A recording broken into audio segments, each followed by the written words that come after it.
Authorised economic operator AEO হিসেবে GPH ইস্পাতকে স্বীকৃতি দিয়েছে জাতীয় রাজস্ব বোর্ড।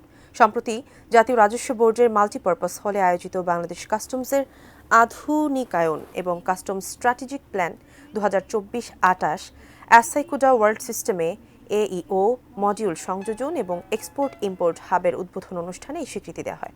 জিপিএইচ ইস্পাতের পক্ষ থেকে এই সম্মাননা গ্রহণ করেন কোম্পানির ব্যবস্থাপনা পরিচালক মোহাম্মদ জাহাঙ্গীর আলম। জাতীয় রাজস্ব বোর্ডের এই স্বীকৃতির মাধ্যমে দেশের শিল্প ও উৎপাদন খাতে জিপিএইচ ইস্পাতের অবস্থান আরও শক্তিশালী হবে বলে আশা প্রকাশ করেন তিনি।